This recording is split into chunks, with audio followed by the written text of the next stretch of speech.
Good morning, and we are live now. A warm welcome to all the distinguished speakers and our viewers for this webinar on future of mining. The theme of today's program is leveraging technology and innovation for sustainable development of mining. And the idea is how to make the mining sector competitive and sustainable going forward. And this becomes all the more important when the sector is of immense importance for the economy of Rajasthan. And we have been continuously engaging with the sector. We have an interesting mix of speakers. We have captains of the mining industry. We have from the IT company, we have startups, and we have consulting company representatives here with us today. We hope that the deliberations would provide a meaningful insight on how we take forward the mining sector going forward and make it more sustainable and beneficial for the economy of the state and country as a whole. So with these words, I would request Mr. Dilip, Chenoy, Secretary General FICCI, for his opening remarks. Over to you, sir. Thank you so much, Atul, for that opening statement. Good morning. We hope that each one of you and your families are safe, and each one of your employees and their families are safe. I'd like to extend a very warm welcome to all the participants and speakers of this webinar on the future of mining, leveraging technology and innovation for sustainable development of mining, organized by the Rajasthan State Council. Mr. Tuhin Mukherjee, Chairman FICCI Mining Committee and Managing Director Essel Mining and Industries Limited, Mr. Arun Mishra, Chief Executive Officer Hindustan Zinc, Mr. Ashok, Dhoot, Vice Chairman, Center for Development of Stones and Chairman, Dhoot, Sangemermer Private Limited, Mr. Akshaydeep, Mathur, Secretary General, Federation of Mining Associations of Rajasthan, Mr. Vimal, Gaba, Senior Director, APG Mining, Metals, Industry, SAP, Anshul, Goyal, Founder, AiBorne Tech, Mr. Prakash, Patil, Associate Director, KPMG, Mr. Samprati, Singhvi, Member, FICCI, Rajasthan State Council and Director, Stonorti Marketplace Private Limited, participating delegates. Good morning once again and welcome to this seminar on mining. Of course, the mining sector has enormous potential in the country. India is well endowed in terms of most minerals. If you look at the range and 95 minerals and 55 minor minerals, it's a significant contributor to GDP, and there's a strong correlation in the mining sector with the manufacturing sector. And just to take an example, currently the steel sector is facing a challenge with the availability of iron ore, and therefore it has a cascading effect on different aspects. The economic scenario warrants a rapid upliftment and development of the mining sector, of which most basic industries in the manufacturing sector depend. India has some of the oldest and best learning institutions, high-class exploratory infrastructure, including a geological survey organization, which is the second oldest in the world, effective and most productive. But this focuses on Rajasthan. Rajasthan is a mineral-rich state blessed with 81 varieties of minerals, of which 57 are being commercially exploited. And Rajasthan is one of the richest states in terms of availability and variety of minerals it is endowed with. Value of all minerals produced during 2018-19 in the state is over and is close to about 30 billion rupees going forward. Of course, the state has a virtual monopoly in production of certain minerals like wollastonite, lead, zinc, calcium, gypsum, rock phosphate, silver, and other items like marble, sandstone, and serpentine, which is the green marble, which contribute to almost 90 to 100% of national production. And therefore, in that context, having all the the people, the chief executive of Hindustan Zinc, Mr. Mishra, a very warm welcome to you. Mr. Ashok Dhoot of Center for Development of Stones, which is commonly known as Cdos, a long-standing FICCI partner. Very warm welcome and a very special welcome to you. The Mining Federation has also worked very closely with us, and therefore the Secretary General, Mr. Mathur, I'd like to give a very special welcome to you, to the people from the industry, whether it is Mr. Vimal Gaba from SAP, Mr. Goyal from AiBorne Tech, or Mr. Patil from KPMG. Thank you very much for joining this session and sharing, agreeing to share your views here. Of course, the mining is a valuable resource, and therefore I'm sure all of you are going to talk about how we maximize the extraction through scientific methods, leveraging technology enhancements, and how do we ensure that it is done in a sustainable manner. One of the challenges in this sector is the conflict between mining and environment. And as stakeholders in this process, it is our real responsibility to ensure that we maintain this balance, but also look at the possibility of 100% extraction. The future of work in mining is not only about introducing new technologies, but also about considering what these technologies will play and what work will look like to your organizations. In fact, during the lockdown, in my interaction and in the many meetings that Mr. Mukherjee had at the national level, I found a very good example. Typically a lot of the stuff which happens in mines was being monitored from within the mine, and people had to actually go down the mine shafts and actually do a lot of monitoring. Companies developed technologies where they took out the kind of the control from within the mine and actually moved it so that people could monitor it from home. So not only did it actually change the work environment of those people, but in many ways, because there was no need to travel up and down every day to kind of go down the mine shaft, actually reduce the carbon footprint there. So I think, in these uncharted times and territories, right, there are a lot of innovation possible. We can look at how we drive value within the business, and these businesses can then be retailored and redesign the organization to ensure that technology and organizational change empower the organization and also contribute to national environmental goals. I'm sure that with all the experts here, the deliberations that will take part during the webinar would be meaningful, and how technology could be an enabler in the sustainable development of mining. As I said earlier, FICCI with RICO and Cdos have been organizing the India Stone Mart and the Global Stone Technology Forum over the years, which has a strong impetus on technology. And the 11th edition of India Stone Mart is scheduled from 25th to 20th November 2021. I would also take this opportunity to invite each one of you to join us for the FICCI 93rd Annual Convention, scheduled from the 11th afternoon to the 14th of December. On the 11th, we have a session with the secretaries, and we have a ministerial address plus a presentation by McKinsey. And then on the 12th at 11 a.m., we start at 9 a.m. with Peter Diamandis, who is from the Singularity University. At 11, the Prime Minister inaugurates the convention, and we have a session following with ministers and global leaders, including Satya Nadella and Mr. N. Chandrasekharan of Tata Sons. If you look at it in a different manner. So please do join us. We're also organizing the annual expo, a virtual annual expo. It is annual here, doesn't mean once in a year, but the annual means it starts from December 2020 and extending to December 2021. And it's a virtual presence, and it's a very low cost participation. I would welcome each one of you to join. Again, to each one of you, thank you for being here as a speaker, as a participant, as an expert, and also to all the delegates who have joined in, a very warm welcome. And with that, I would like to hand back to Atul to take the session forward. Thank you, and keep safe and keep smiling. Thank you, sir. In fact, after this program, we will share the details related to Expo to all the participants and the speakers, and look forward to have you again amongst us during the annual Expo and the annual convention.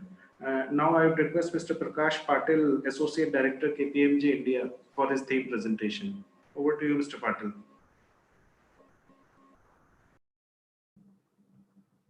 Sure. First of all, thank you, FICCI, for giving me the opportunity to express my views on the topic, and thank you, everyone. I'm just sharing my presentation.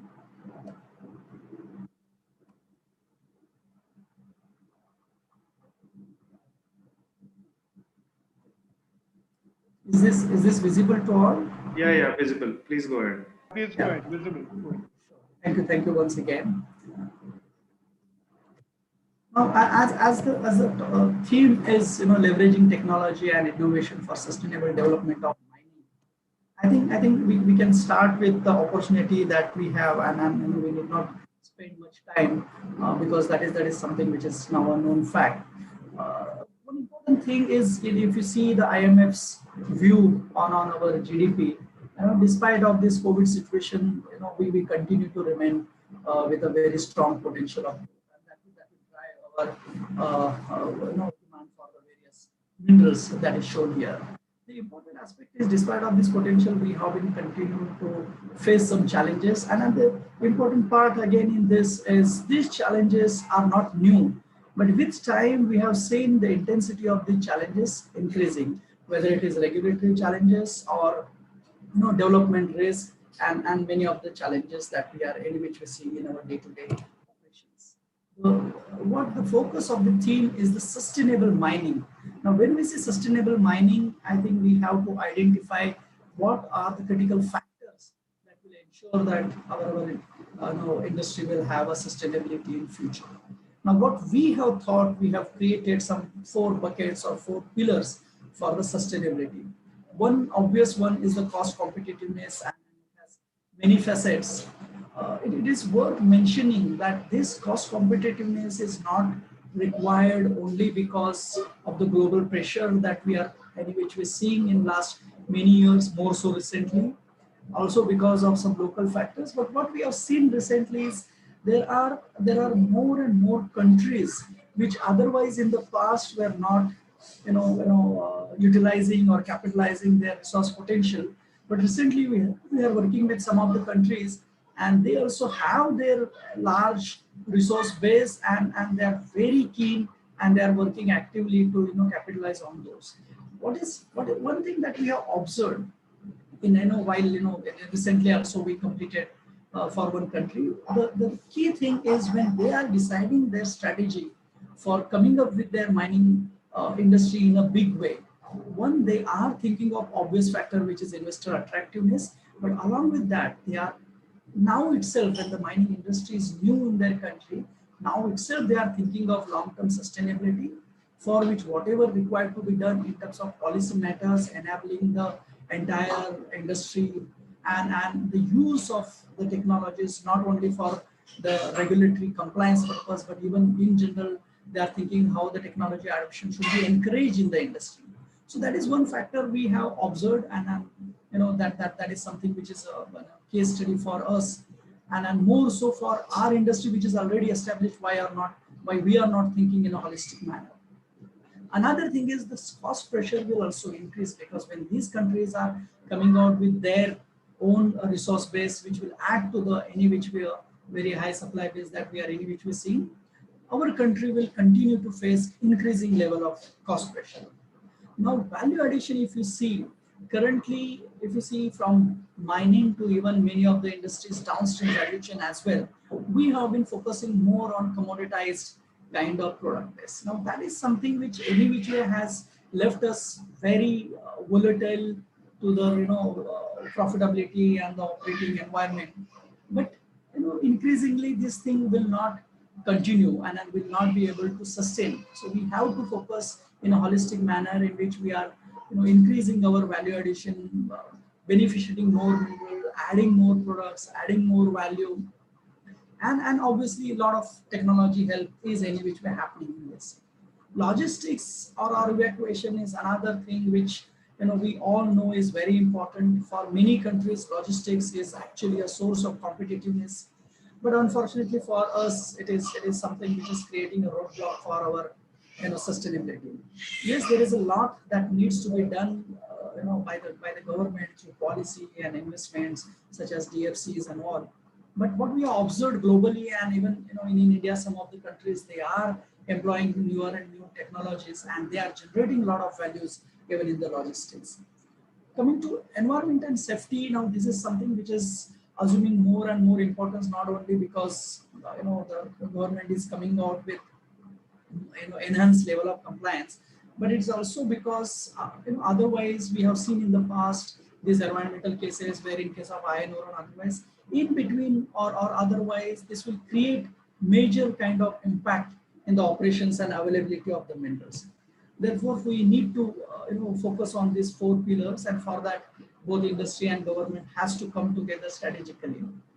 Now, if you see, though that there is a market forces, though there is a strategy and vision that both government and industry players are having, there's a lot of these technological advancements is providing a lot of value in, if not all, many of these pillars, many of these focus areas of these 4 pillars. And we are having these technologies, whether it's big data, IoT, drones, and all. Nowadays, just like a smartphone, these have become common names, and these are the known things. But the important thing to note here, while some of the industries, even in India itself, have adopted a significantly advanced level of this automation and the technologies, but the mining industry is one of the laggard in this, and that is where we have to create some focus. Digital has become buzzword. It's not only the option. In fact, going forward, it's a necessity. It's necessity for being globally cost competitive, necessity for controlling the operations which otherwise is impractical, and for compliance as well as sustainability. What are these 4 pillars of sustainability that we discuss? If you see in each of this basket, this technology, whatever various forms of it are available to us, it is really adding value in each of this. Good thing is ecosystem even in India is developing at a much faster rate, so there's a lot of availability of the companies who are providing these solutions. Increasingly the rates are becoming rationalized, and therefore it can be utilized, and it should be utilized in a proactive manner rather than in a reactive manner, where based on a very target specific application. So in case of cost competitiveness, for mining industry asset or the equipment, we are using one of the costliest equipment, and although we have been taking care of it a lot, but I think anything that we do on the equipment will definitely help the industry and add to their long-term competitiveness and the sustainability. There's a lot of new technologies, reliability centric, condition-based maintenance, for cost optimization for each of the operation levels. There's a lot of applications we have seen, and people are reporting significant level of cost saving because of the applications of these various technologies. In value addition, things like genetically modified bacteria, plasma technology, these are the new technologies are getting developed, and depending on the cases, we should adopt them with time and in a pre-planned manner. Logistics, again, while there is a lot of policy matter things, people are using it significantly, say for real-time monitoring. Blockchain is also, which is a very complex technology, is also being used in contracts and all. So a lot of things are happening. People are planning in a very integrated manner, what they call it as a pit to port and mine to market.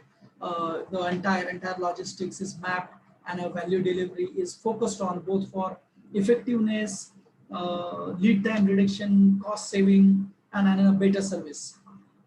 Safety, I mean, the last week itself, we have observed another case. So a lot of technological applications are there, even in those kind of things like, slope stability and all. These are things which are, despite of being available at reasonable rates, it's still the adoption is, you can say, kind of not to the extent that is required. There's a lot of video analytics, artificial intelligence, which is used for real-time monitoring, surveillance, compliance, environmental conditions. Now gone are the days where at some regular frequency environmental conditions will be monitored, audit will be taken, and the certificate will be issued. These are the things now needs to be monitored at a regular interval, and not only monitored and complied to the current standards, but rather increasingly we have to enhance the level of it. Now, most importantly, as I was just saying, that's a lot of these companies, from small, medium to a large companies, they are adopting these technologies to some or the other extent. And good thing is, depending on the value, depending on the complexity of implementing these solutions, we can we see a different level of brackets. So in the short term, there are certain things which can be implemented. We have given some examples here. But the message is, we have to have a strategy which is more pre-planned, holistic, and enterprise-wide. See, we may not implement all these solutions in one go. We can still go, in a stage-wise manner for this implementation. But the thing is, there are some compatibility issues. There are some we have seen in the past. Some technologies are adopted, and in the subsequent stage, there are some changes which are being done. So to avoid that, what needs to be done is at least the planning should be done across the enterprise wise, and then the adoption can be in a staged manner. And we are focusing at KPMG also to create a holistic, intelligent mine framework, because there has to be a need for a mining operations understanding and the digital capability and the long-term sustainability and the compatibility issue. And across these processes, what kind of technologies can be utilized, what is more effective, and the cutting edge in this case, what kind of benefit they are generating. And accordingly, this can be planned and stage-wise manner it can be implemented. I think message to industry leaders is they need to create a benchmark, they need to create a case study and showcase these things, so that slowly and slowly most of the other companies also can utilize these technologies big time. And as I mentioned before, it's not the industry alone who can do this. It's not government alone who can do this. For industry and especially the industry leaders, there has to be enterprise-wide strategy. In the earlier time, till recently also, R&D is created as a separate department. But I think the focus or the span of that needs to be increased. We have to create a unit which is combination of R&D and these new innovations which are happening across the level, both in terms of technical equipments, new technologies and all. So there has to be a team which is focusing on these matters. Increasingly, there's a lot of analytics and artificial intelligence is being available. It should be used in the decision making, because even now, if you see, despite of so much technological advances, the decision making is still more so age old, where we are going by whatever past experiences we are having, and we are not really capitalizing on whatever new technologies which are happening in terms of behavior of the equipments and their trend, the performance, the feedback that is happening. And it's not only in case of equipment, even the workforce, their fatigue measurement and all those things, all these technologies are available. So say for in case of accident, it is said that majority of the applications are happening because of the fatigue. So all these things can be monitored now. It's a reasonable cost. These technologies are available, and I think the adoption should be very much in a planned manner rather than in a reactive manner. And coming to the government's role, if you see, number one, in terms of policy making, we have seen in the past it is either a target specific, we want to achieve something, or it is a reactive towards certain events or certain malpractices when we create some kind of transparent structure and all those things. I think even in policy also needs to be more expansive, in which whatever these new technological developments are happening, we are giving an equal focus on that. So if you see any policy paper for that matter, the core operations and the core targets of what should be demand, what should be the supply, these are always the focus matters. But I think what are these other ancillary things which are assuming more and more importance, they needs to be studied in detail, and a proper target, proper policy needs to be formulated around that. The adoption guidelines should be developed, some kind of standards should be developed, and then only we can achieve whatever technological implementation that we are planning, so that it can relate and create some kind of sustainable structure for us. Yeah, that's it from my side. Thank you again once more. Thank you, Mr. Patil. And now our next speaker is Mr. Vimal Gaba, who is Senior Director, Mining, Metals and Meal Industry from SAP India. And he will be talking about driving digital innovations in mining operations. So over to you, Mr. Gaba.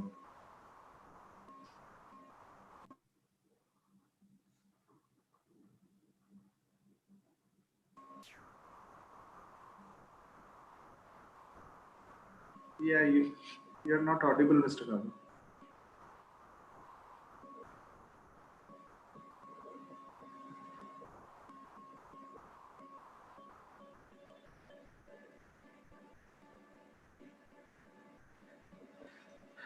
Mr. Gaba, we are not able to hear you.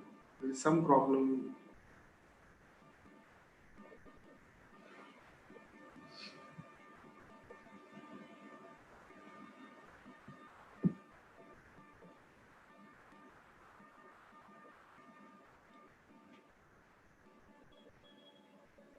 Can you hear me now? Yeah, it's much better. Okay. Please go. Okay, I'm sorry for I think there was some problem in the, so I will just share my screen and I'll also like to present some slides around, the thought process of how technology can be leveraged in mining industry. So just a quick check. Hope you can see my screen as well now. Yeah, visible, please. Okay, thank you. So, good morning, good afternoon, everyone.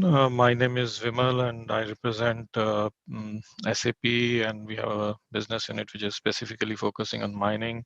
And I think largely, if you see, and as our colleague from KPMG also spoke, the adoption of technology is pretty much the need of the hour in terms of mining industry. And if we look at some of the strategic priorities for the industry in the situation today, I would say all the industry lines are blurring slowly, and technology is slowly taking a sweep into various areas or end-to-end value chain of the mining.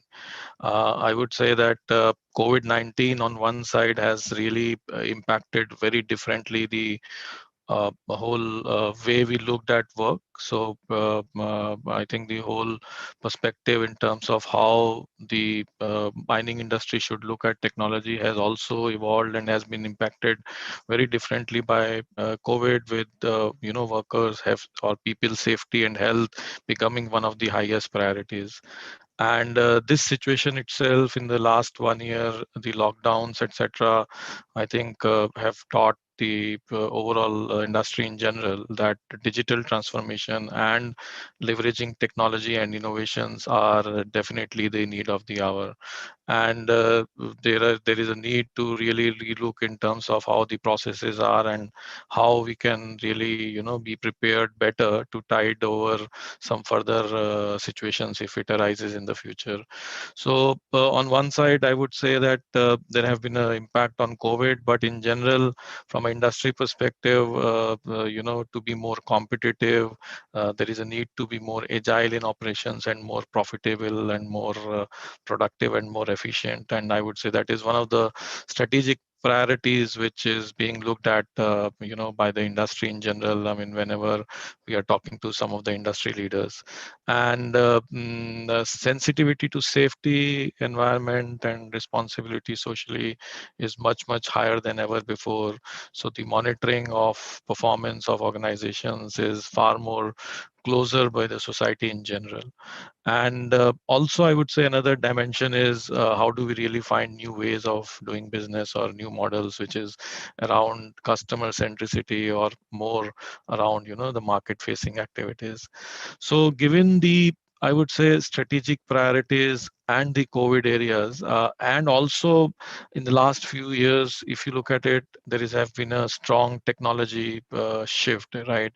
So we have seen technologies like IoT and industrial IoT, or big data, machine learning, cloud computing, and digital twins, or even things like 3D printing getting very much available, and they are changing the way processes could be run, or changing the way, I would say, the art of the possible in a sense.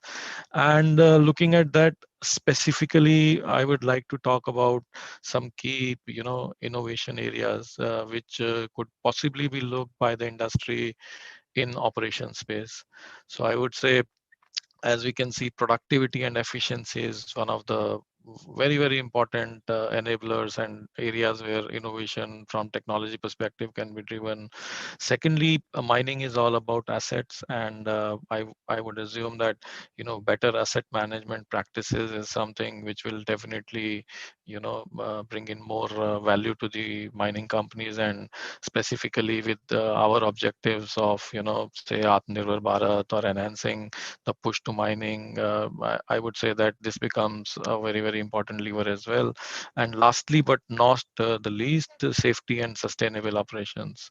So these three innovation areas I would like to touch upon. And productivity and efficiency, when we talk, I would say one of the things is how do we enhance predictability in operations. So we know that typically manufacturing industries run in a very, very predictable manner, but can we think of really running mine more like a predictable operations? I would say there is a strong role technology can play there.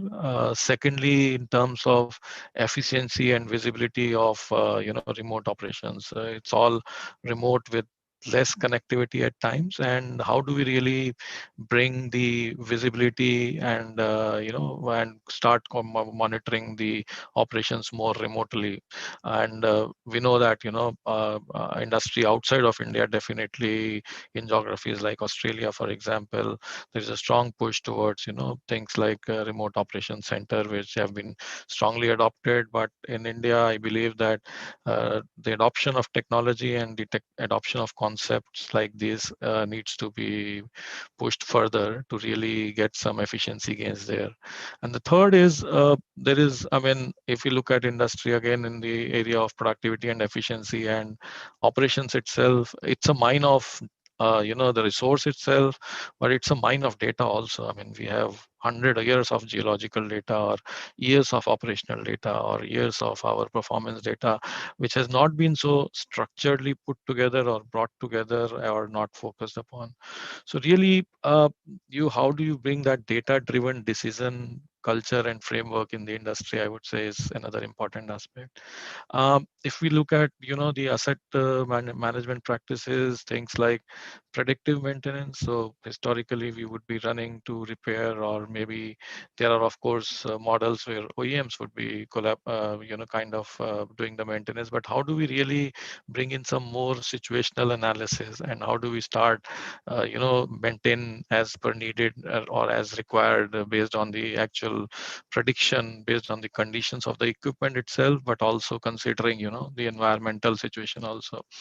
And third is how do we really track the people who are working in the mine site in terms of giving them variables so that their safety can be really monitored well.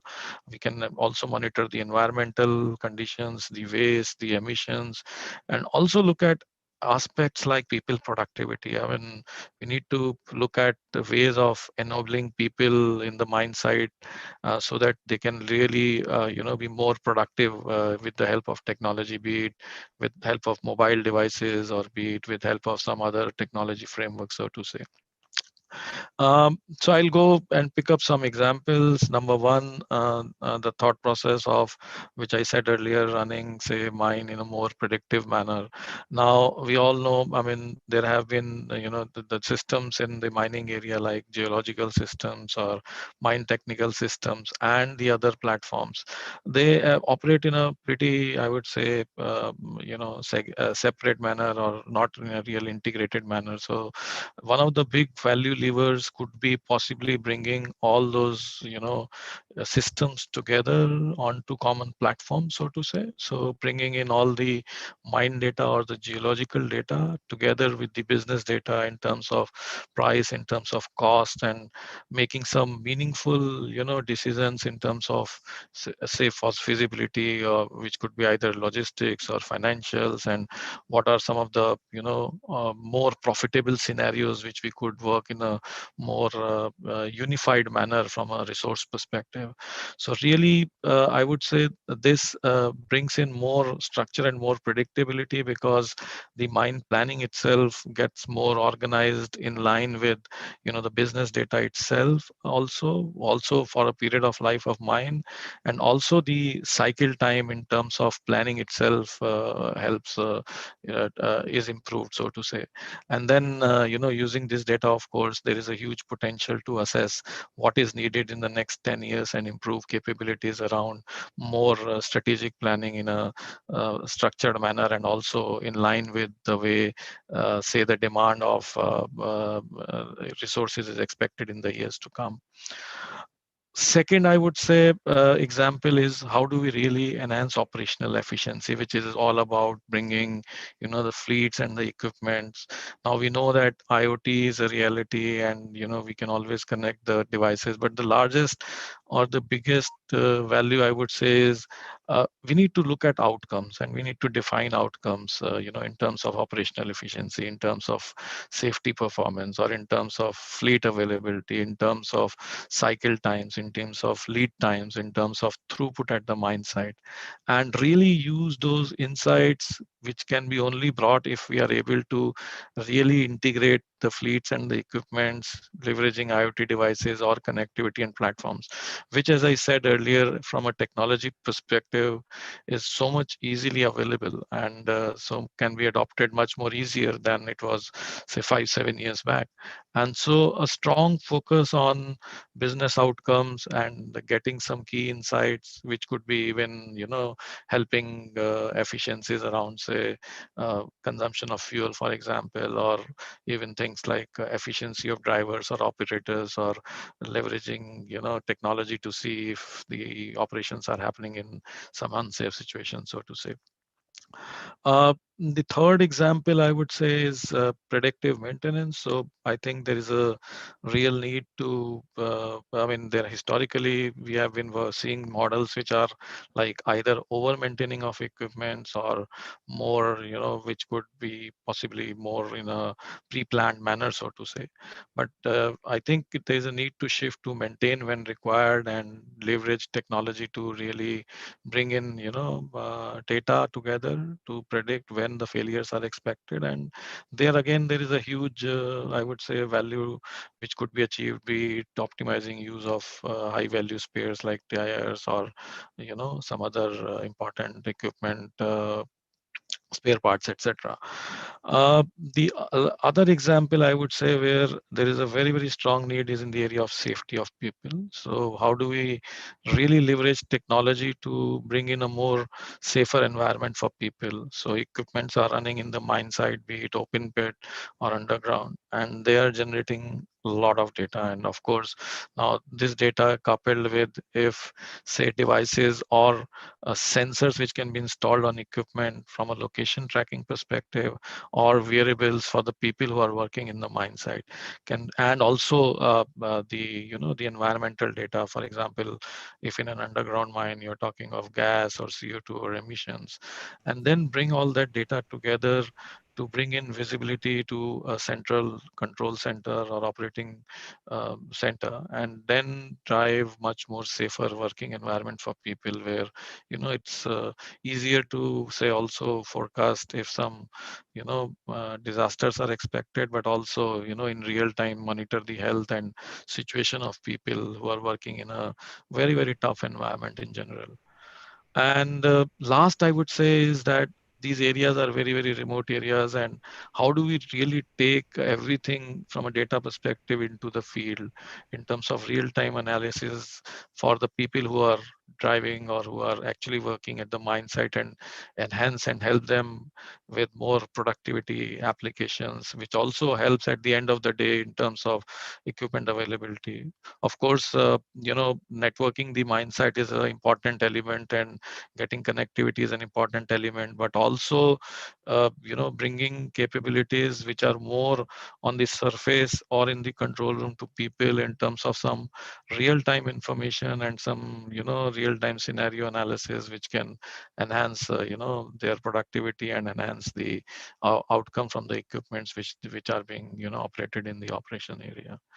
So I would say in general, the vision is really to bring everything together from a innovation perspective, looking at these 5 examples. How do we really enable a more real-time and intelligent mining enterprise with a central mining control center, but also capabilities at the local operation level.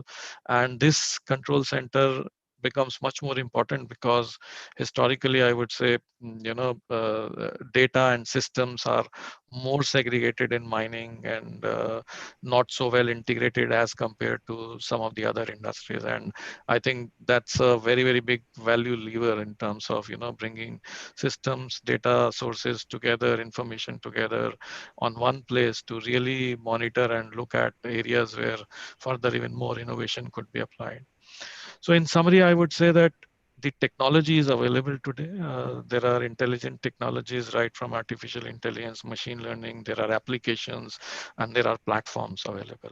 And we need to look at, how can the mining be run more effectively and sustainably. And I would say what is required to be looked at by the industry in general is digital strategy to drive innovations and digital transformation. I think digital is needed to be fully a part of a strategic enabler as well as strategy is concerned for any mining company. And then a strong shift is needed to, I would say, more automated and digital operation and control centers.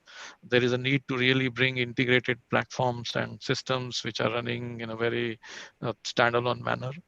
And decision-making capabilities in terms of so much huge amount of data which is getting generated needs to be leveraged far more effectively. And then lastly, I think the workforce and the people safety needs to be taken care of, but also, I would say the future of the work will change with a more digitally enabled workforce, so to say. So with that, I would like to end and thank you very much for your patient hearing. Thank you, Mr. Gaba. In fact, accelerated adoption of technology going forward is one of the key takeaways from your presentation. We leapfrog from Mr. Patil's presentation to your presentation, and Mr. Anshul Goyal, founder of AiBorne Tech, in between. He's a IIT alumnus of IIT Guwahati and is a young startup. And he would be talking about innovations in industrial training through AI-based mixed reality technology. So over to you, Anshul, and you have to be really fast in your presentation. Please go ahead. Yes, thank you so much, sir. First of all, thank you for giving us the opportunity to be here. So we definitely agree with the previous two presentations by Vimal and Prakash, sir, that technology is the way forward. And that is why we have prepared a presentation for you for our product, Workshop XR. So I'm the founder of AiBorne Tech, and we are in AI, augmented reality, virtual reality, artificial intelligence, and we build products catering to technology related to innovation in mining. So we are achieving complete digitization of advanced industrial training, which is easily accessible to the workforce and remotely supervised by the administration. Um, so what are the challenges right now faced by the mining industry? As sirs mentioned in the previous presentations, uh, the mining industry is not adopted technologically fully. So for example, a workforce has no experience before reaching the operation floor. The workforce has a highly restricted access as a result in harsh working environments. Even to do even minor operations, there's a lot of dependency on expert staff and machineries. And since the machineries involved are really heavy, the processes are really complex, there's no remote learning possible in these scenarios for the workforce, no digitization to the full extent. So a lot of maintenance costs are done, a lot of time and money is spent to even reach inadequate learning outcomes to achieve irregular learning outcomes. And the problem is further aggravated in the lockdown because now that all the learning, all the training has to be remote. 70% of all training by research is still lecture based, which doesn't have any practical experience, and we are trying to change that in the industry. So what is our solution that we are presenting? We are generating digital replicas in AR VR for training ground and making them compatible with even simple hardwares such as a smartphone. So one of the issues in AR/VR training is that we always need special headsets like AR/VR headsets to conduct any training. But our technology in augmented reality and artificial intelligence renders this technology in such a way that it is compatible with smartphones also. So this virtual atmosphere that I'm talking about has all the machineries involved in mining, and anyone can actually train on them like the physical machine. So, for example, if there's a drilling machine and you need to do a hole in a certain position, and we'll show you a demo about how it is done. You can actually just go to our application, whether in a smartphone, PC, or a VR headset, and go undergo the whole training like the train, and it is quite a very good digital replica of the physical training that happens on the ground. Meanwhile, we are also collecting all the data, actionable data that the employees, whenever the employee or workforce is uh, performing that task, we are tracking his activity, we are generating live feedback, and the administration can always monitor their performance. So what are the training modules that exist in Workshop XR, our product? We have safety training modules for the mining industry, which are really important in blasting and drilling. Maintenance and repair of equipment. So you can train anybody on maintenance and repair this without them being on the ground. Navigation in on the lab operations and assistance with the lab operations. Along with, we have got full operations training on complex processes on machines.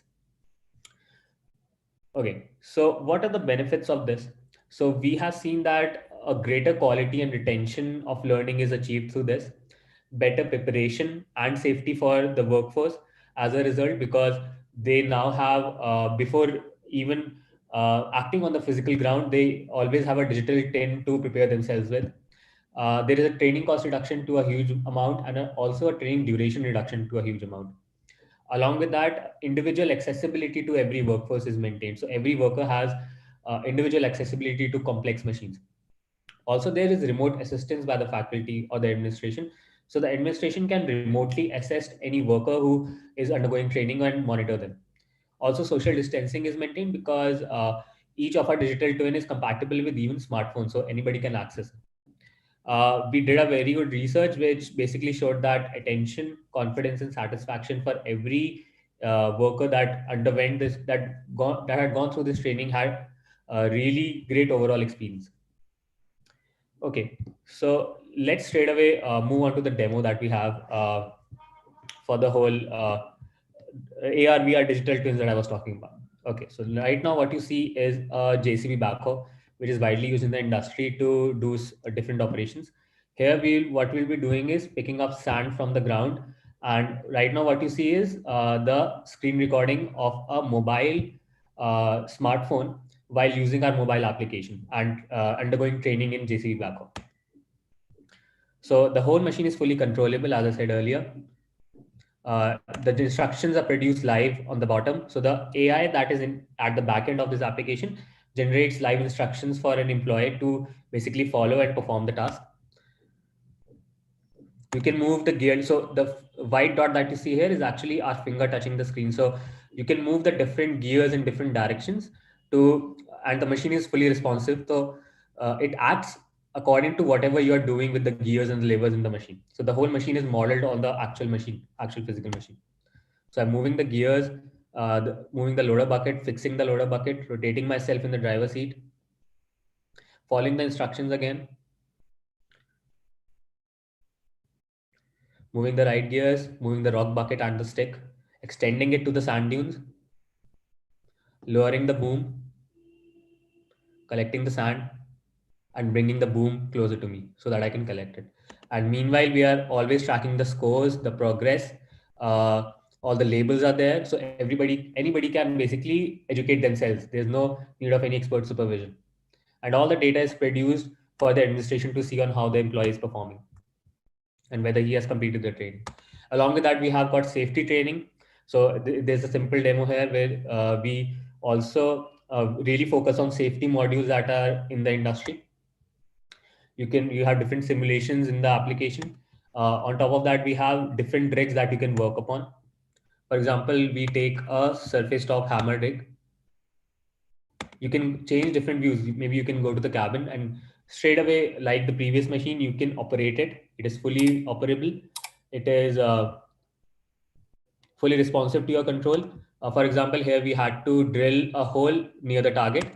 So the first task that we have to do is to adjust the rig on target. So we go to the cabin again, try to adjust the rig by moving the gears, start the machine. So as you can see here, I am trying to target the rig, and when it's targeted, I can just begin the drilling. Finally, we can look at the final result.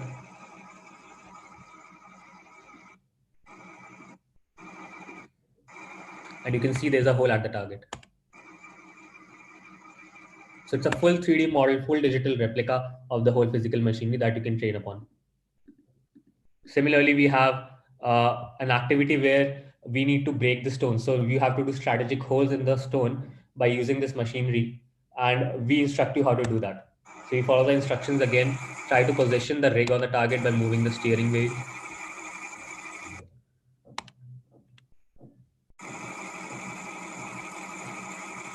Move the steering wheel, we position it. Finally, we drill through the stone when the rig is positioned at the correct place by moving the hydraulic lever and the drilling switch. So it's full. So it has all the physics and mathematics involved, and we have developed the whole 3D model and the algorithm to basically conduct it in the digital world. So in this way, all the training that is happening on the ground can be remotely done and can be done very efficiently, very cost effectively, and at a much lower duration. This is sure to basically affect the efficiency of the mining industry and increase it a lot. And this is like a true adoption of technology in mining industry, not only in regards to training, but also in safety training. On top of that, we have all the IoT data that is getting generated from the ground on top of the machine. So for example, you can basically label the dimensions of the machine. You can label temperatures of different sensors, and all the IoT actionable data will be sent live to the digital twin. So this is our whole presentation. Thank you. Thank you, Anshul. In fact, that was a good presentation and good initiative towards the skill development of mining people. Before moving on to the real-time machines, I wish you all the success. And now we would be moving on to our next speaker, Mr. Akshaydeep Mathur, who is Secretary General of Federation of Mining Associations of Rajasthan. He himself is a mechanical engineer from BITS and has been working closely with the government at the national level and the state level on the policy front for the mining industry. So over to you, Mr. Mathur. Thank you. Can you hear me? Yeah. Please go ahead. Okay. Thank you, Mr. Tuhin Mukherjee and Mr. Dilip Chenoy for having invited us to share our views on this very August forum of FICCI. And Atul and Rahul have, of course, been known to us for last over 10, 15 years in Rajasthan. And the topic itself is very interesting. And I would right away say that India today is poised historically to be the successful country for economic development. And mining is going to play a very lead role in the success of our development of the country's economy. Today, if we see that the entire resources in the world come from either mining or agriculture or animal farm, there is no fourth resource match to create wealth of a nation. And India today is poised very, very crucially and nicely for the development. Please, can you upload my presentation? Rahul.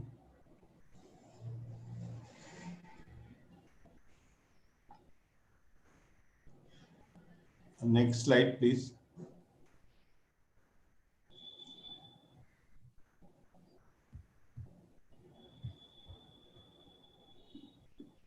As you can see from my first slide over here, India today is targeting at an annual contribution of 4 lakh crores from mining for the GDP today. And in the first quarter, we did pretty well, but the second quarter in 2020, the output has decreased to 700 billion INR. So if we have to really achieve 4 lakh crores, then it has to be 1 lakh crore per quarter. So this is the current target which is the country is faced with right now. But unfortunately, we are using only 20% of our resources of the country today. And if given the policy impetus, if given the right set of rules and regulations, I can say that we can easily achieve a target of 8 lakh crores in the next 5 years. And mining industry can not only double the production, it is poised to double the production and also employ an additional 10 million people in the country today. Already about 1 million people, 10 million people are working in the industry today. That is about 1 crore people are working in the mining industry today. And there is the potential to employ another 1 crore people if we have the right kind of a policy and rule and regulation matrix.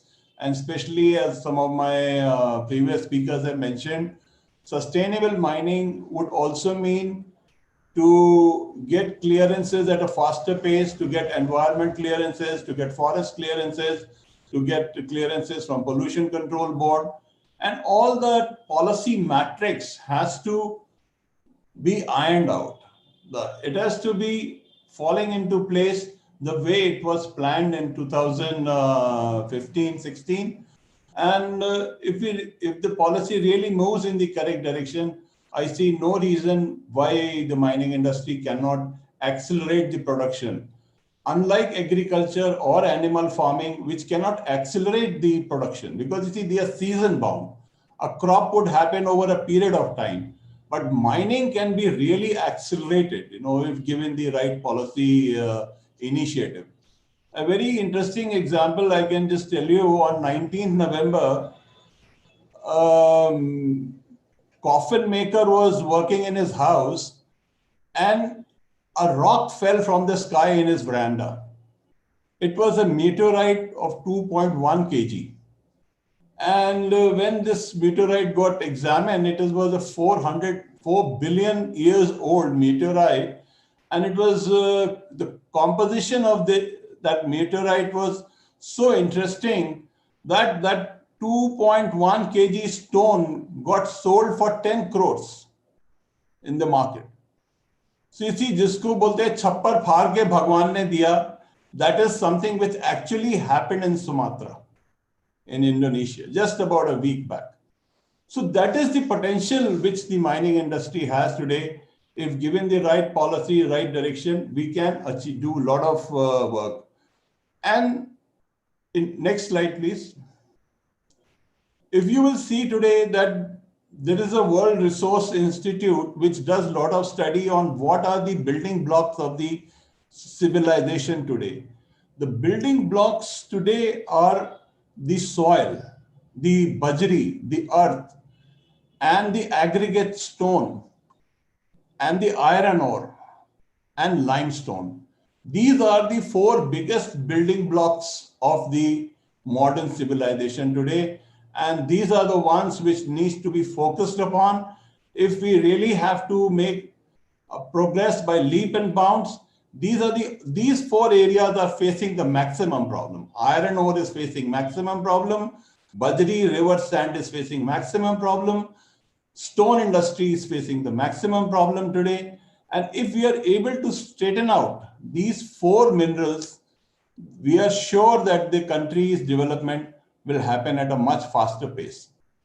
I would also like to share with you, next slide please, some very interesting and important facts that the per capita consumption of India, the per capita consumption of person is 4 tons per person. And the way the urbanization is taking place, the way the infrastructure and development is taking place, at that pace, the consumption, per capita consumption is slated to increase to 15 metric tons per person. We have an in-house consumption, a huge in-house consumption for minerals. Out of this, nearly 10 to 12 tons per head goes into the minerals and metals kitty, and only about 3 to 4 tons per head will go into the agriculture kitty. So there is going to be a huge demand for minerals and metals in the next 10, 15 years. Right now, India today is a net importer, and we have got a trade deficit of about $100 billion today. We are net importers of critical minerals like gold, copper, nickel, cobalt, atomic minerals, petroleum minerals, almost fertilizer. I mean, we are importing and using about 50 million tons of fertilizer every year. And potash, that is one area where we have worked now with very closely with government of Rajasthan to open up the huge potash deposits of Hanumangarh. So that is one work that we are, our federation is doing very actively in Rajasthan today. But also what will surprise you is that the entire mineral production in the country takes place in less than 0.2% of the geographical area of the country. This is some fact which not many people are aware of, and we have done a very detailed study. I'll show you in my next slide. And the entire land which has been allocated for mining in India is just less than 6,000 square kilometers. And we are being, branded with all the environment issues and all the pollution issues, and everything is coming heavily on mining, as if mining is the largest polluter in the country. Can you imagine if the footprint of mining is just 0.2% of the geographical area? So this is one very important fact which all the people who are connected with mining industry should be aware of. This area is less than the area of Tokyo or Chicago or any one of the Shanghai or any major city in the world has got more area than 6,000 square kilometer. Tokyo is perhaps having 8,500 square kilometer area. So that is the kind of footprint that mining has in the country, and the kind of retort or backlash we get from the green activism and the environment lobby is really out of proportion. And this is one area which needs to be set right. And we are working very hard, and we are working very forcefully also to see how the policy can be, differently made, and a separate categorization can be created for the minerals in the country today. Next slide, please. This you will see is some work which our federation has done, and it has taken us almost a month to collate this data and make this slide. This is actually, I think, the policy which was initially thought of in 2015 when the reorganization of the MMRD Act was taking place, and there was a creation of a Schedule 4. Earlier, MMRD Act had a Schedule 1, 2, 3, and now a Schedule 4 was created. And Schedule 4 constituted of iron ore, bauxite, manganese, and limestone. So these are the four most important materials required for the steel industry today. You see, steel and cement are the building block, and the other two building blocks are the stone and bajri. So these materials are used in the largest quantity in the country today. So in fact, if you will see the category A has coal and lignite, which are the energy minerals, oil and natural gas, which are again the energy minerals, and then there's Schedule 4. Schedule 4 is this iron ore, bauxite, and then the atomic minerals, which are of course very important for the safety, defense, and security of the country, and also can be classified somewhere into energy minerals. If you will see, this category A has these four minerals, And the value of production of these four minerals is almost 2.8 lakh crores. And these four minerals are produced, these four category of minerals are produced by less than 5,000 mining leases in the country. So you see 5% of the industry, of mining industry in the country, 5% only, 5% of the mining industry produces 70% mineral by tonnage and produces 80% mineral by value and occupies 90% of the land allocated for mining. Just out of the 6,000 square kilometer, 90% land is allocated by less than 5,000 leases. And they provide employment to only 20%.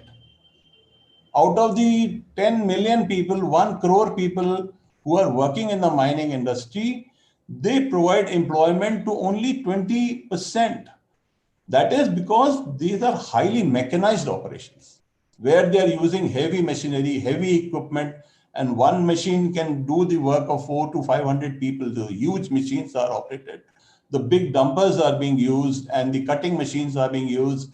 And coal industry is now using some of the latest equipment in the world. So this is one major segment which needs to be, set apart. And the rest of the mining industry, which is the 90% of the mining industry in the country, constitutes of non-ferrous metals, major minerals, and minor minerals.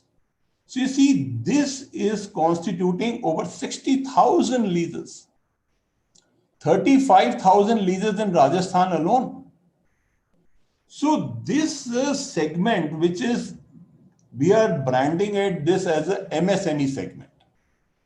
This segment needs special care, special attention, softer regulations, softer environment clearance, softer regulation for forest clearances. So this segment, if this segment itself is treated properly, the big mine owners and the big segment is already into very safe hands because coal is with Coal India, lignite is with some Lignite Corporation, atomic energy is with defense production, and oil and natural gas, very limited number of leases, mostly with oil, with Indian Oil and other companies, HP and all, and offshore drilling is taking place. And Schedule 4 minerals, a lot of them are worked by Tata Steel and other very, top-notch companies. SR and all are working some of the leases probably. So this segment is already a very highly regulated segment. What needs to be done is to create a MSME category, which will take care of 90% of the mining leases. And this is the industry which will really accelerate because they produce the basic raw material for the industry. They produce raw material for the nation. They produce the building blocks for the infrastructure projects like the stone and Badri. And this segment of the industry, if it is supported correctly, it employs 80% people, 80 lakh people work in this segment. And if, as I had mentioned earlier, if we want to double the contribution of mining into GDP, this will automatically double the employment. So the policy in the regulation and the entire matrix of governance has to be, made, jisko bolte hain, anukul hona chahiye for the industrial development. That is what needs to be done. Next slide, please. So this is एक request है, please 10 minute ऊपर चल रहे हैं अपन. I'll take another 3 minutes. Sure. Thank you. So this is the MSME segment. This is for that 10%, 90% of the mining leases. You will see this is the segment micro, small, and medium, where we have shown the lease area 0 to 25 hectare, 25 to 50, and 50 to 100. Annual excavation 50,000 metric tons, and for medium scale, maximum capping 5 lakh metric tons, and investment up to 20 crore, and annual turnover 100 crores. The rest of the 5,000 leases which are operating will be the large and the global size mining leases in the country today. So if this was, I feel this was the plan in 2015. somewhere something happened and the plans got changed, and there was a disruptive policy which actually is there. But I feel now the policy is changing and we are trying to get back into track. And if that happens, then I'm quite sure that we can think for a 8 lakh crore contribution by the mining industry to the GDP. Next slide, please. So this is a few things which need to be done, and we had been initiating, since mineral security has been one of my missions since 2011. I've been working on this mineral security for India, so that we have an intergenerational availability of mineral. So the first important thing is the minerals and the mining leases work on mere rights. That is our mining lease. Mining lease is merely a right to work. There is no ownership of the mineral land. So to create ownership of the land on which the mineral is embedded, so there is to be in land record a classification called mining land. So this, by our initiative, since I was part of the Niti Aayog and the vision for mining in 2018-19, so you will see that in 2019 National Mineral Policy, this has already been incorporated. In Rajasthan, we are trying to get this classification done by the Revenue Department. Second is this, all the mining leases should be termed as exclusive mining zone, so as to give some kind of sense of protection, sense of quarantine to the industry, and a sense of importance. After all, we are just using 0.2% of the geographical area of the country. The third important point is, we had initially, at the time when the new government came in 2015, suggested that the renewals should be merged and the tenure should be increased to 50 years with extension of 20 years. This is very actively into, again, consideration. All the government leases and PSU leases have already been granted 20-year extension. And if this extension takes place, then I'm quite sure that you will see at least a 3,000 crore impetus into capital into the mining industry today. Next slide, please. This is the last slide. Another very important thing is that the licensing and the control, Raj, of the mining industry, now the mining industry should be opened up to the market forces. This is something which has not been done in the last 60 years, and the time has come when the entire mining industry should be opened up. We should start valuation of the mining leases, transfer of the mining leases, mortgage of the mining leases, stream funding of mining leases. So all this should be opened up and not a controlled activity that the government has to be, asked. If I have to transfer a mining lease, I have to take permission from the government. And now, as per the new act, a lot of transfers have already been blocked. We have got these transferred open in Rajasthan for minor minerals. Some relief we have got over here. But the funding, how will you fund the mining operation if you don't allow all these things to take place? And there has to be a level playing field. By creating this auction, the way the auction has been done and the way the auction has been designed is a self-defeating activity right now. Auction should have been designed like a Sotheby auction, where it should have been on the spot value of the lease, one-time payment, or maybe in installments. But to take per ton money on each time I am doing a production has disrupted the entire market. Not only nationally, but internationally, India is facing such a huge problem. And I think the first come, first serve should also be opened up, and seamless transition from PLs to MLs should be started. So these are some of the things which policy changes need to be done. Thank you very much. I think we are short of time, but I have a lot to say, but we'll do that some other day. Thank you, Mathur sir. In fact, it's like inclusive development of mining sector, if we summarize your presentation. Now we have Mr. Ashok Dhoot. He is Vice Chairman of Center of Development of Stones and Chairman of Dhoot Sangemermer Private Limited. Cdos has done a lot of work in this technology field and has established the R&D and Technology Center at Sitapura, and is also working with MNIT and sponsoring a chair for the stone sector and has done some work in the waste management. So requesting Dhoot sir to please share his views, and I would also request you to please keep a tab on time also. Okay. Over to you, sir. Thank you, Atulji, and good afternoon to Sri Dilip Chenoy ji, Sri Prakash Patil ji, Sri Akshay Mathur ji, Sri Tuhin Mukherjee, and Sri Vimal Gaba ji, and Anshul Goyal ji, and Samprati ji. First of all, I am thankful to FICCI for organizing this kind of webinar for the development of mining sector and inviting me. Our organization, my company, Dhoot Sangemermer, we are in mining and stone carving since 1957. I'll give a brief introduction about the Cdos. Center for Development of Stone, Cdos, was set up as a non-profit making organization by State Industrial Development Investment Corporation, RICO, and Government of Rajasthan in the year 1998, with broad objectives to develop, promote, and support dimensional stone sector and related industries in India. Cdos is the reference point for the stakeholders of the stone sector. Cdos has been taking various initiatives for development of stone sector in the country, promoting usage of dimensional stone in domestic and international markets.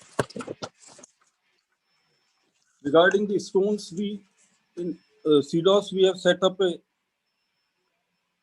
skilled and training development programs regularly as part of the objective of Cdos to develop skilled manpower for the stone industry. Training is organized on regular basis to stone industry workers at different places in Rajasthan. So far, Cdos trained about 1,000 stone workers for mining and processing. Cdos, in association with Sectoral Trade Course Committee, STCC, for mining sector under the aegis of Directorate General of Training, Ministry of Skill Development and Entrepreneurial Government of India, has been working in development of course, curriculum, and job role for following programs.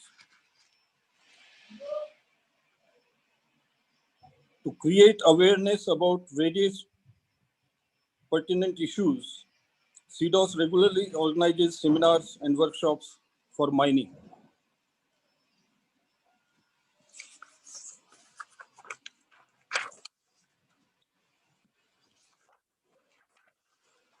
There was a time in stone mining, wastage in mining was 100%. But now due to new technology, the wastage in mining reduced to 10 to 15%. Now we are using excavators, wire saws, chain saws, derrick cranes, loaders, and latest equipments in marble, granite, and other dimensional stone mining. We should emphasize on reducing the wastage because the quantity of minerals are limited to certain quantity. If we waste in mining, then future generations may not get the minerals for their use. The main thing is, जो minerals हैं हमारे पृथ्वी में, वो एक limited quantity है, और अगर हम उसको बेतहाशा तरीके से माइनिंग करेंगे और वेस्ट करेंगे, तो एक टाइम आएगा कि माइनिंग के लिए हमारे पास कुछ बचेगा नहीं, कोई मिनरल्स नहीं रहेंगे, कोई मेटल्स नहीं रहेंगे. इसलिए माइनिंग बढ़ाने के साथ साथ उसका वेस्टेज रोकना सबसे ज़्यादा जरूरी है. But now the thing is, in dimensional stone mining is all the wastage are now used for making powder, grate, and other products. The Cdos is working for this, for the using of wastage of mining and the processing, where Cdos is continuously working on uses of stone waste and doing research for the last 10 years in association with Malviya National Institute for Technology, Jaipur, MNIT. We are regularly doing research for use of the mining waste and the processing waste, as well as mining waste, and we are also very got fruitful results from the research that the wastage of the processing, that's like slurry, marble slurry, granite slurry, that can be used for cement industry or making bricks. So this is the, because this is the main problem in this industry, where to dump the wastage. So Cdos has developed many things and machinery for making slurry, converting slurry into the gypsum. And now many of the cement plants are using this processing, and they are using the marble slurry and making it, converting it into the gypsum. In the end, I'm thankful to FICCI, Atulji, and Dilip Chenoy sir for inviting me for this webinar. I hope this webinar will be very fruitful for all kind of mine owners, miners. Thank you. Thank you. Thank you, Mr. Dhoot. And now our next speaker is Mr. Arun Mishra, who is Chief Executive Officer of Hindustan Zinc Limited. He brings with him tremendous experience of working in the mining sector. He started his career with Tata Steel and brings with 32 years of rich and diverse experience in leading various strategic positions within Tata Steel. And in his last assignment at Tata Steel, he was working as Vice President Raw Materials Division. And many of you must be knowing that he was appointed as Deputy CEO of Hindustan Zinc in November 2019 and was elevated to CEO and whole-time director Hindustan Zinc Limited from August 14, 2020. So, sir, we use this opportunity to welcome you to Rajasthan. We have been blocked so that we don't have so many physical meetings. Otherwise, we would have definitely done this in a one-to-one platform. And we welcome you and request you for your address. Over to you, sir. Thank you. Thank you so much. So let me share my screen.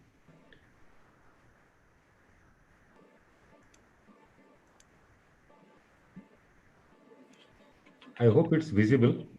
Yes, sir, it's visible. Okay. So as earlier speakers have spoken, that future of mining is all about technology, digitization, integration of data, and big data, analytic, augmented reality, virtual reality, virtual reality based training. So all that we talked about. So I would also maybe address part of it in my topic of discussion. Also, I will bring it down to reality. It's not panacea is not digital. It's not that digital, augmented reality, VR, big data will resolve mining. Those who have worked in mines would understand mining is perhaps one of the most dynamic, most unpredictable, and very experience-oriented process. It's not all same. You go into any mine, the rock is not the same all through the mine. It's so different at every place. And it is humanly impossible to actually artificially simulate the condition that we can get when you experience a rock actually at the site. So keeping that in mind, so let me try to address whatever little I have gained knowledge in mining of last 32 years of association with mining industry. Overall, yes, some numbers are there. Mining and quarrying is 2.6% of GDP. 70% of mining work was deployed in minor minerals and with area of less than, as just now, Mr. Mathur also addressed the same issues. And as earlier speakers have said, without mining, actually the GDP cannot grow. So those who say that, it's all service sector, any country, when the service sector grows beyond 40-45%, it becomes a doomsday for that, that nation itself. Nation has to have mining, manufacturing in a suitable proportion, followed by service sector industries. Pure service sector cannot sustain a nation strategically. It can collapse any particular day due to geopolitical reasons. Change drivers, if you look at the change drivers of mining industry going into the future, growing environment concerns is a very, very foremost concern in the mind of all of us who are in the mining industry. People are not ready to accept any environmental deviation, not only the regulators, the society at large, and the perception about mining industry being violative of environmental norms, forest conservation, or land degradation, misuse of water. That perception is very much there in the minds of the people, and it is going to stay. So we need to figure out how to address these concerns, environment concerns, going into the future. Intensified rate of technological change, the technology change which is happening across the globe is very fast. What we saw in 60s, 70s, and then 80s, it is the pace of change is very fast, and we need to adapt to that. Increase in societal benefit expectations. Wherever you open a mine, immediate expectation people around is all of us will get jobs, and all of us will get permanent jobs, not only jobs, and all of us will have very high level of income. The moment they come to know the profitability of the company per ton is such, then everybody has an expectation what percentage of the profit should be shared with the people. And that expectation is not only in the people at large around the mines, it's also in the government, where the whole concept of 2% of profit into CSR, and then DMF and everything comes, that there is so much of profit and you can easily share. And then the auction, then what about a price can be shared with the government. Everybody thinks that it's a golden goose, and everybody is there to pick the golden egg from that goose. So, which is not always very based on facts, but yes, that's the expectation. Generational change. Today's generation, they want to work in mind, but they don't want to get dirty. That's a fact. All the engineers that we recruit, they come to the mine, but everybody says, "Give me, offline jobs, simulation, and things like that." Nobody wants to go down and get dirty. Mining is in remote, undeveloped regions and declining grades. So mining is always remote. So to expect that, people come out of IITs and BITs and then they expect a Bangalore kind of job, but they'll end up in Agucha. So that's quite a fall in expectations. So, and in the mining, as we go deep down in the mines across India, the grades are also, becoming worse and worse. So how do you operate in the mines? How do we deal with it? Sustainable management practices for water, biodiversity, climate. All of us, including the top mining companies around the globe and in India, especially Vedanta, we are now very focused on sustainable management. So that's foremost concern for us, and we are working around it. Intensified rate of technology change, adoption of technology. So all of us, even in Vedanta and Hindustan Zinc, we have got digital wing, technology innovation cells, and try to adopt technology as much as possible. Equitable distribution of benefits, saying is easy, but it is very difficult. But to ensure that, at least I can vouch in Hindustan Zinc, the average payment per worker on contract is 4 to 5 times that of the minimum wages prescribed by the states or in India or anywhere else. So at least we have been able to do that equitable distribution in terms of salaries.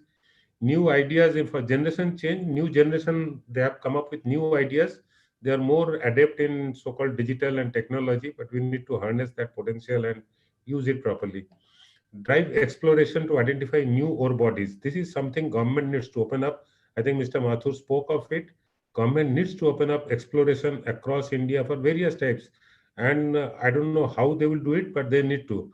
If we believe that everything will be done through auction, it is very impossible target to fill. And India has enough below the ground, and we firmly believe that this can be opened up to companies who are interested in spending money and exploring. And once they get the ore, then there can be a way of managing that expectation. We'll go to the next notable development in mining. More and more mining are getting outsourced. So that's a fact of the day. Just like service sector outsourcing that started 2 decades back, now mining is also getting outsourced. And in the outsource, a new entity has come in, which is MDO. This is something we have to understand this concept very well, that mining is no longer a mining company. Under a mining company, there is an MDO, and MDO is a real mining company which is mining across many mines. Now that's the trend in Australia, that's the trend in other places. It's coming to India.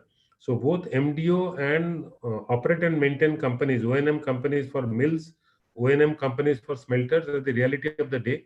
And that's the way business model is growing up, and that's the new model we have to adopt.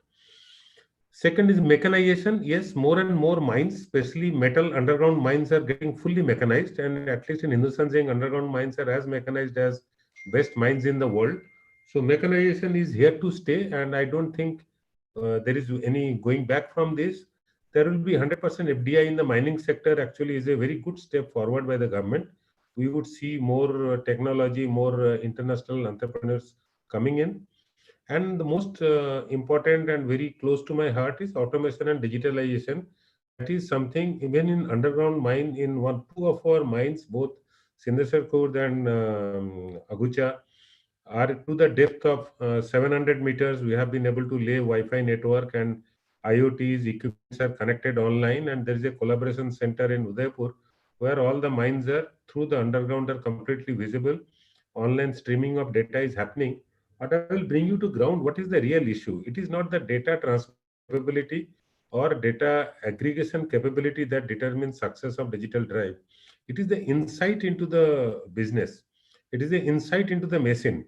We have a lot of data coming in for the equipment, even for large global companies who are our maintenance partner. There is data, but then the engineer's capability to understand the data and come back with what he is going to predict, that is where the key lies. It's not the data, it's the understanding of data and experience of machine maintenance which is going to be the success. And that is where I find there's a huge gap. Making data online, connecting the dots, various trend charting and all that is not helping, because at the end of the day somebody needs to know, what do I do with the engine?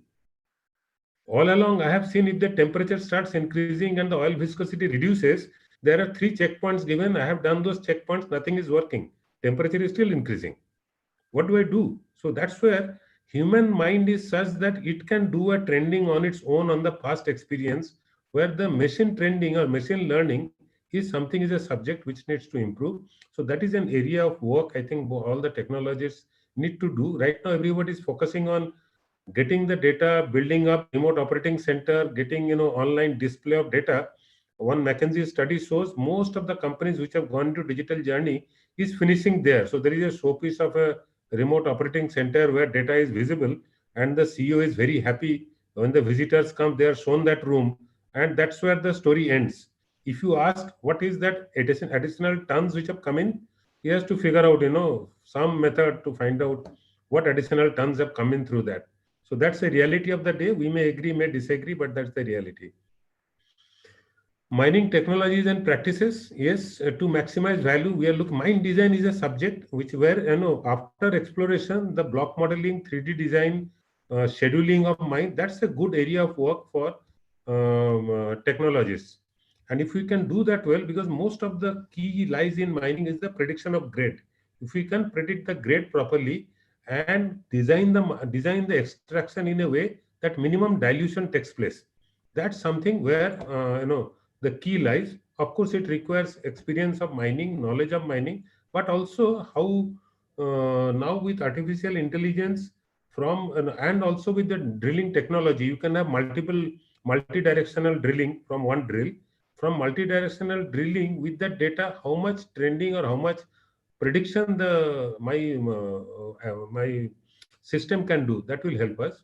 Another big technology which is coming in metal mines, we are doing regularly, but in coal mines and other mines not happening because of cost factor, is the paste filling, which is a fantastic technology we are doing regularly, and it's a way to go. Geotech is another thing that we need to crack. If you are in a mining industry but you don't understand geotech, especially in underground mine or in deep open cast mines where the slope stabilities are very critical, knowledge of geotech is extremely important, and geotech engineers are very rare commodities to find nowadays. And experience is also not there in the market. And to gain a good geotech experience, you require 10 to 15 years of solid work on geotech in the mines, which nowadays we are not getting. And of course, drilling, blasting, efficiency, blast pattern, design, and all that I am not touching. Those are normal subjects.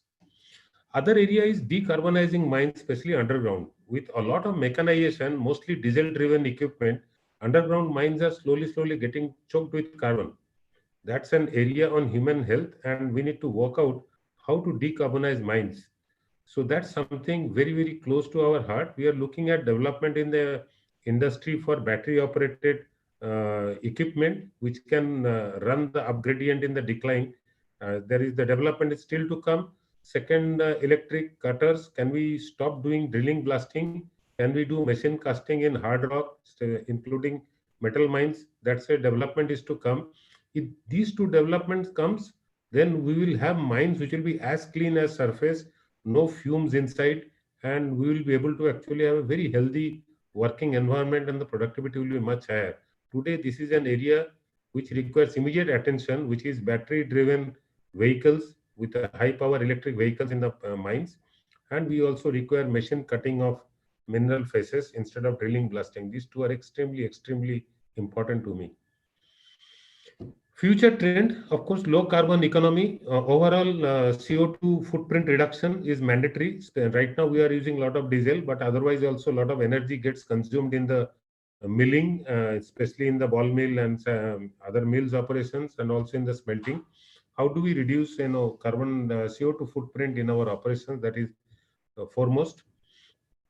Also on the water subject, I think today morning itself there was another CII event on water. How do you reduce water consumption overall? That's a very, very important subject to us. Then there are challenging ore bodies. Understanding of ore body, however you try to simulate through good algorithms and this and that, but it requires experience. How do you understand the ore body, the behavior? It's one thing to say I will try to measure strata movement in the underground and try to predict. In the open cast, slope stability radars continuously scanning the slope surfaces, and even a millimeter movement can be found out. But in case of an underground, that millimeter movement can be fatal. And before you know it, it's on your head. You have no way to go out. So how do you really, that is a very, very key area, not only for safety, also for production. Once a roof collapses or a stope body collapses, to recover itself, it will take 1 month to 2 months of production loss. That's a big area to me that we need to look at. Big data, right now we have cracked the technology of collecting data from the machines and streaming the data through Wi-Fi network onto the surface, into the collaboration room. All that is fine. Now the question comes, what to do with the data? The more data you have, now you are sitting in the room with data, but you really, it's like what I always say that if having all the books makes a man wise, then librarian is the wisest person on earth, because he has all the books. Having all the books does not make the man wise. Having all the data in the company does not make the company any more wiser than any other company. It is the understanding insight. It is also ability to interpret data and ability to draw work-worthy conclusions from the data. Otherwise, data is galore. Everywhere there is data. But after that, what? That's where the most difficult part is, that all the investment that goes in right now is collecting data, putting it into place, trending data, making fantastic, user-friendly report formats.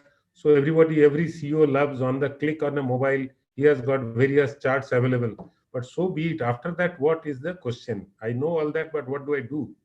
It's like a doctor who has got all the path lab reports and all that, but if the doctor is unable to interpret and prescribe the medicine, that's where it ends. The best pathological lab does not make the best hospital. So the best hospital is made by the best doctor. So that's the most important part of it. Then we come modern workforce. Yes, there is a skill gap with the kind of technology which is coming, the kind of machines which are now in the mining. The skill gap, we are still in that operator stage, We still believe it is a workman's job to operate a jumbo or operate a machine in the underground. But the cost of the machine is almost equivalent to a half of a helicopter. If a helicopter has a pilot whose job is so upgraded, a machine in the underground also, his job needs to be upgraded to that of a pilot. It cannot be left to our old concept of an operator. So everybody's mindset, including the union leaders and most of the management, is just like I would put a untrained or uneducated person on top of a waste cleaning backhoe. Similarly, I will put the same person on a machine which is about 10 crores worth of a machine. So that's a change. Perhaps I am propagating now. We need to put graduate engineers, diploma engineers in charge of maintenance, in charge of operation. Last and not the least, the training. Training, yes, of course, I just heard Anshul talking about VR-based trainings, but also we have simulators, but that's just the beginning. That's not the end. You can't make a person, you have to feel the jerk that comes to you when you are actually drilling. When you are actually, every rock is not same. However, I give you all the RMR data and all that, but how much can you simulate? Every rock face is different. Every rock face, the person gets a pull per blast of say 3.21 or 3.9 meter feet. Next rock face, he will get only 3 meter pull per blast, because the rocks are different. So understanding the nature of the rock and then using the machine. So it's a combination of VR as well as reality on the ground.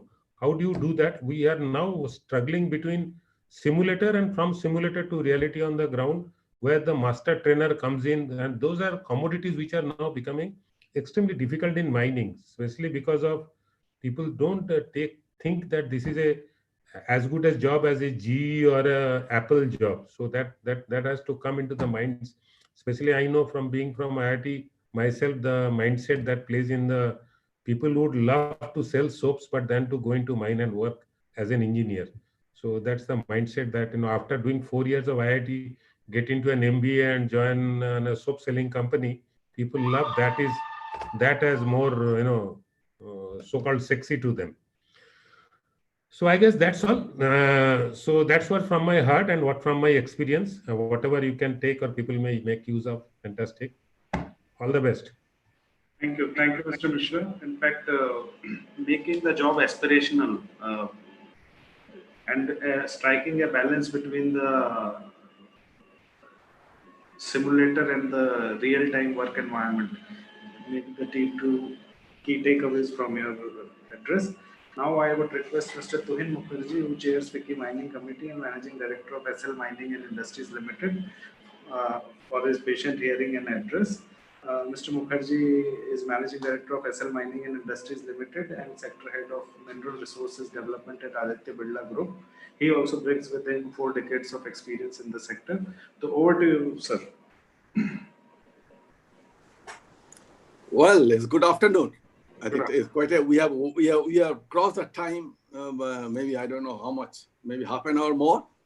At the outset, well, good afternoon to all the distinguished speakers, participants, and at the outset, I'd like to congratulate the State Council of Rajasthan, FICCI, that taking this lead of organizing this webinar, the virtual, I should say, the brainstorming sessions on the future of mining.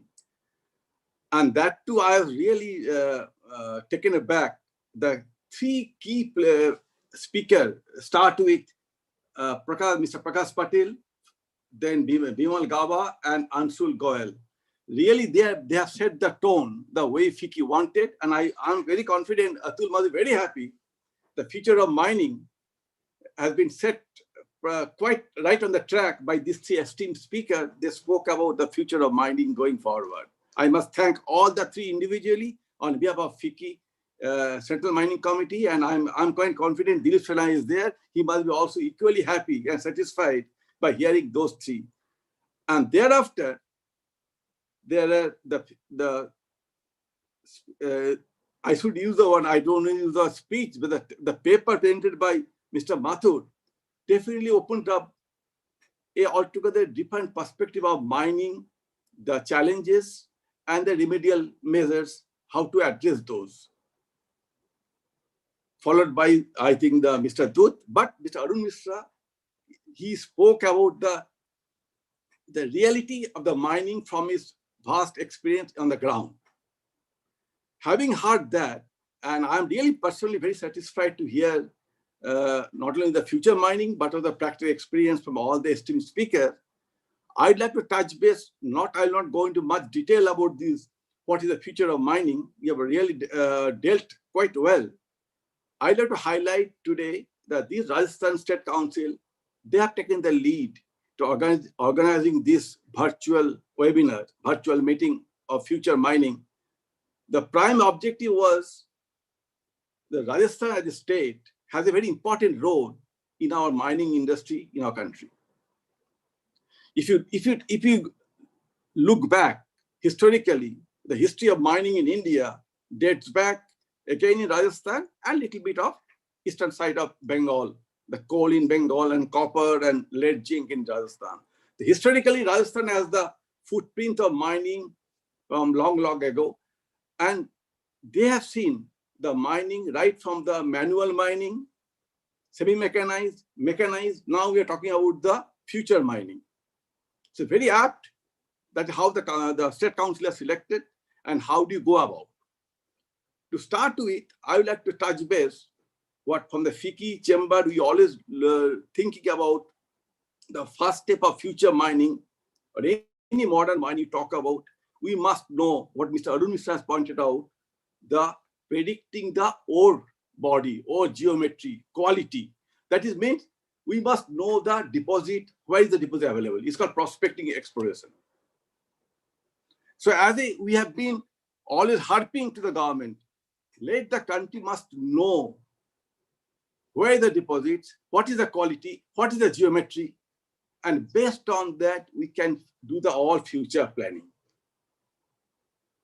Although I think Mr. Mathur here pointed out that only 0.2% is only the mining area of the country. I agree, that's a good number. But even then, if you are talking about the modern mechanized, modernization, digitalization mining, there should be a break-even numbers, break-even volume, break-even size of the mine, whatever way you want to put it. Technology, to introduce the technology, you can do that. But sometimes people do argue, whenever we discuss, look at this today, the street corner, mahallas, vehicle vendors, they use smartphone to do their business. Placing the order, placing some potato, tomato, they're using smart technology. Why not mining cannot use? Why do you need the break-even numbers? That's fine. But going forward, prospecting, find out the deposit, what is the dimension, what is the size. Thereafter, you adapt the suitable technology.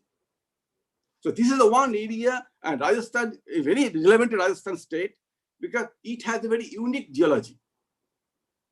The state is bifurcated by great Aravalli ridges. The west of Aravalli is the western side, east of Aravalli is another geo. If you say geologically and geomorphologically, to a different entity. The western side is covered by Aeolian, what you call third desert. Eastern side is a different geology and rich in minerals. And I heard, I think Mr. Mathur rightly pointed out, the northern part, Ganganagar area, where in the deeper area we have potash, which government is now thinking to tap those potash deposits. So Rajasthan is a very unique state where the prospecting exploration is very important because the western part of Aravalli range, where it is covered by the Aeolian or recent unclassified deposits, to reach up the basement, you require a modern technology to do the prospecting explorations. How do you do that? Who will do that? That is the very key challenge today. That comes to prospecting, and how do you do that? Who will do that? Then comes that automatic, that who is going to finance that? What will be the financial model? Thereafter, how do you take it forward? So this is very apt on that line. Now, as all our previous speakers, they have spoken about the importance of mineral and mining.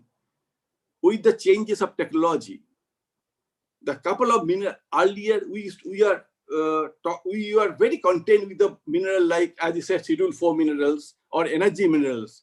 But the days have come, which is knocking at the door, the new age critical minerals. Where is the rare earth? Where is the vanadium, lithium? We talk all those, cobalt. Now, in Rajasthan, if you see the geological setup, it's a very unique setup where Rajasthan can play important role. Can we then how to do that? I'm giving one example in India. The total silver deposits in India, do you know only 2 states has, Rajasthan and Karnataka. No other state has silver deposits. Similarly, the geological setup, if you look at a lot of these critical minerals, could be a unheard of treasure in Rajasthan. Like Hindustan Zinc has been doing a pioneering job in mining the zinc. Or RSML is doing the rock phosphate. But in TED, that Matun, Kanpur, all along Aravallis, right up to your entire belt, we do not know what surprise will come out. For that, you require a systematic prospecting exploration. That not been addressed. This is the one critical area we feel that Rajasthan, when we talk about future mining, I want to use the word prospecting, exploration, and mining. Then comes the utilizations. Now, when you talk about utilization, I think Mr. Dhoot or somebody rightly pointed out, as we are going towards linear economy to circular economy, we are talking about the recovery, recycle, reuse, such metal, such mineral, we have to may look for tomorrow for recover from the tailings, reuse, recycle. So Rajasthan again can play the important role on that. From FICCI, what we have been thinking on that line, one is the technology side, prospecting side, then comes the mining, which I think both Mr. Arun Mishra from his practical experience and our technology, they are well articulated. I like to add on that technology going forward for converting mining business from linear economy to circular economy means how to recover, recycle, reuse. I give you an example, I think all of you must be aware. Today, the entire Kolar township, entire golf course, entire college is sitting on the piles of gold. Without mining Kolar gold, if you can remove that, if you can process that piles, it will be more than another Kolar gold field. Same with, I think Mr. Arun Mishra was knowing since I heard him from Tata, the entire Sukhinda area, the tailings, is, if you can recover, you get a lot of nickel from there.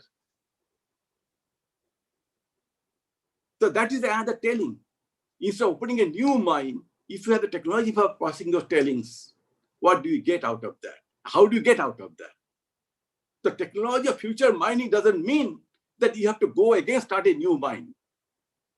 And the statistics was given by Mr. Mathur about so many leases, 6,000 or numbers, that's fine. But do we need so many, any fresh new mines in the field of coal and iron ore? May not be.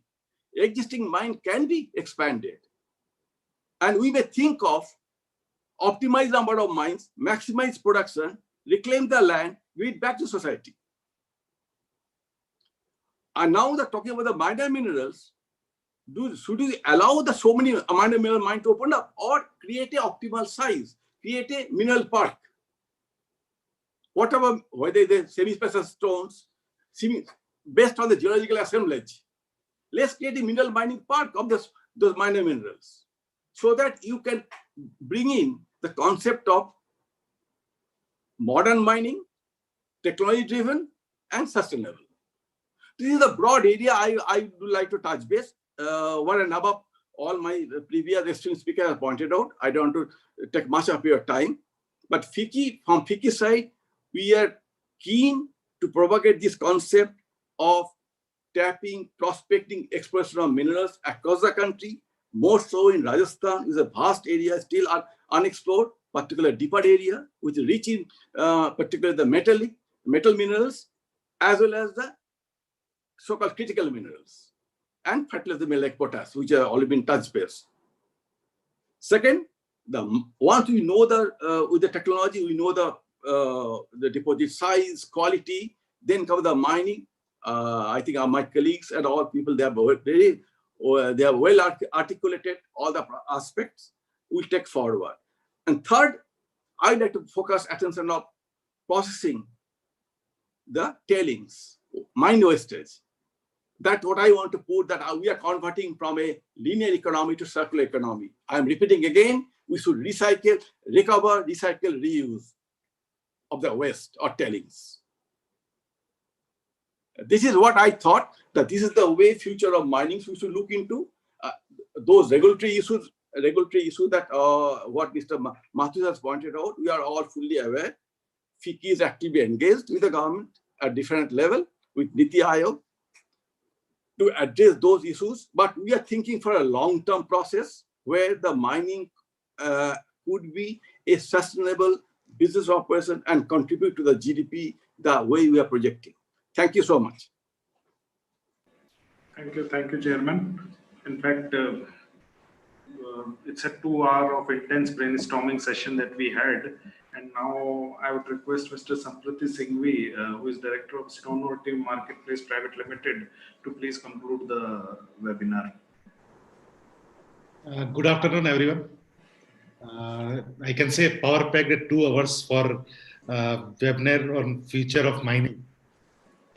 We listen from this Mr. Prakash Patil, KPMG. His presentation was excellent. He discussed about cost, value, added, logistic, everything. Minutely, he covered the point. And especially, I am very much impressed with Anshul Goyal's presentation. He had covered the subject training of the mining people. And he created the presentation very nicely. It seems that if we work on that area, we can train our people very well. And for sure, it is needed in this pandemic. It is needed. I listened from Vimalji Dhoka, very interested point he covered, and Mr. Akshaydeep Mathur. Thank you, Akshaydeep ji. आपसे काफी अच्छी पुरानी परिचय भी है और मैं आज आपको सुन के भी अच्छा लगा।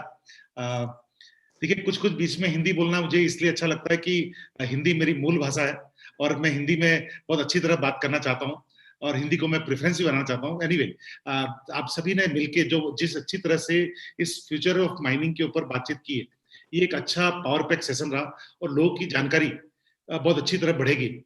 I feel FICCI always behave like a catalyst and always working in different subject of businesses, different subject of industry, different trading points, many verticals they are working on, and they are behaving very good as catalyst.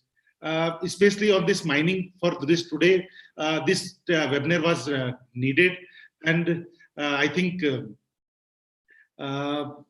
we had touched the subject very nicely. Lastly, Tuhin Mukherjee, he expressed the things very well.